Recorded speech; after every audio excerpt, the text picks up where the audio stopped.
Hello, welcome to Oxford Heirlooms. In this video, we're going to detail the bottom of the legs the same way that we did the bottom of the sleeves. We're going to sew a red zigzag satin stitch and then trim that close and then sew some elastic on the inside. Okay, so I have my machine set with red thread both in the bobbin and up above. I've got my machine set at a zigzag. My zigzag width is 2.5 and my stitch length is 0.6. So let me start with the second of the two jumpsuits that I haven't completed yet. Now, while I was off stage, I pressed this side seam toward the back of the garment. So I'll make sure that when I do my satin stitch, that seam stays pointing towards the back of the garment. Now, at about 1/4 of an inch away from the bottom of the leg, I'm going to start my satin stitch.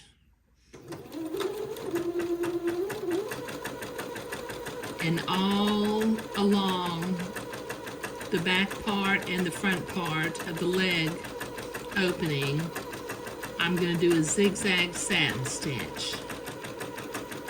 I'll do this on both legs.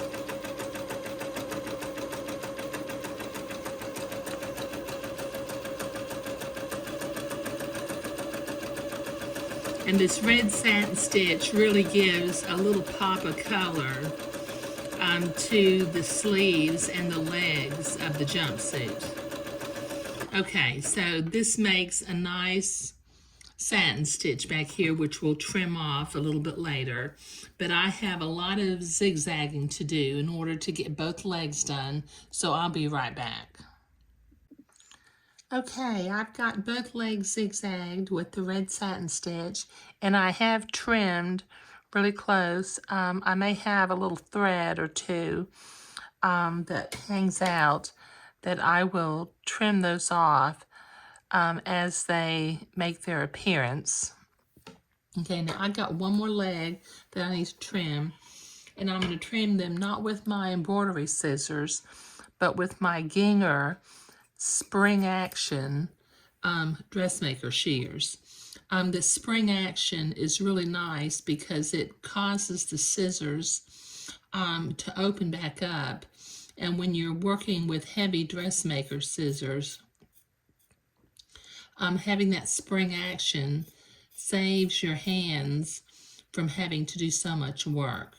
Now, what I'll do, just in case you're in the lookout for a new pair of dressmaker shears, I'll put a link down below for where I ordered these dressmaker shears. They have a knife edge and the spring action, and they really, they'll last forever and you can get them sharpened when you need them. So I'll put a link down below in the video description, and you can check that out if you want to. Okay, so just trim right up next to the zigzag without actually cutting the zigzag.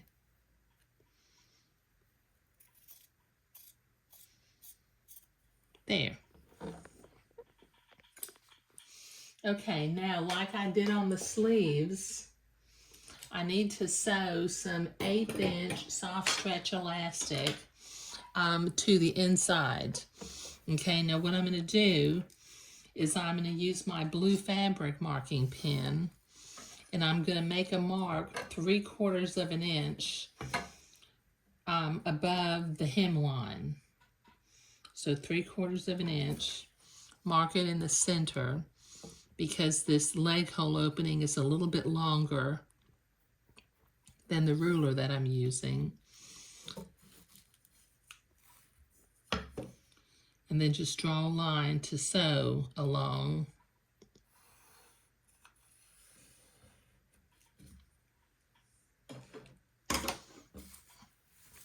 Do it on the other side. Make a mark at 3/4 of an inch above the hemline. Then line up the marks. And with your blue fabric marking pen, draw a line to sew the elastic onto. There. Okay, now I'll have to do that with the other leg too, but I'll do that in just a minute. Okay, now with the elastic, oops, I'm going to have to change from red thread to white thread, so I'll be right back. Okay, I've got my white thread in the machine and I'm ready to sew this elastic on. So what I'm going to do for the first inch, I'm simply going to sew the elastic to the line without stretching it, because I'm going to put some single fold bias tape on the leg hole opening, so I don't want it to be gathered there. Now once I've gone about 1 inch, I'm going to grab the material and the threads from behind, and I'm going to stretch my elastic, hold it on the line, and just sew the elastic onto the fabric.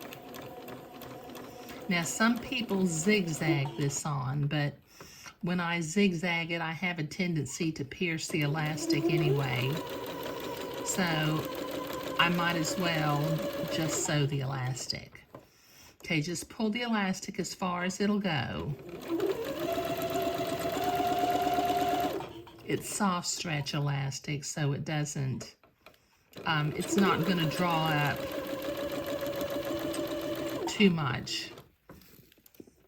Okay, so every once in a while, just grab the fabric from behind and pull it and stretch the elastic in the front and simply sew the elastic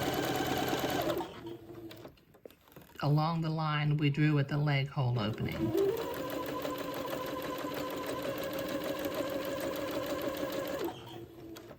And once again, like I said, pull the elastic just as far as it'll go.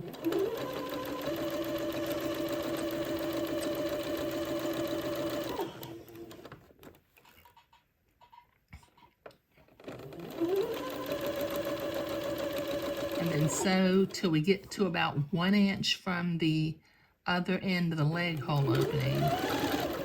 Once I get about 1 inch, I'm going to release the tension on the elastic and just sew the remaining 1 inch to the leg hole opening.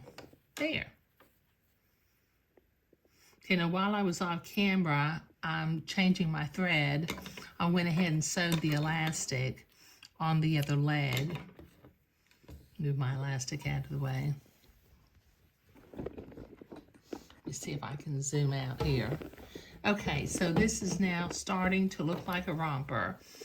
Since this is an 18-month romper and the children wearing them will still be in diapers, I need to have a snap crotch opening on the garments. And we'll work on that in the next video.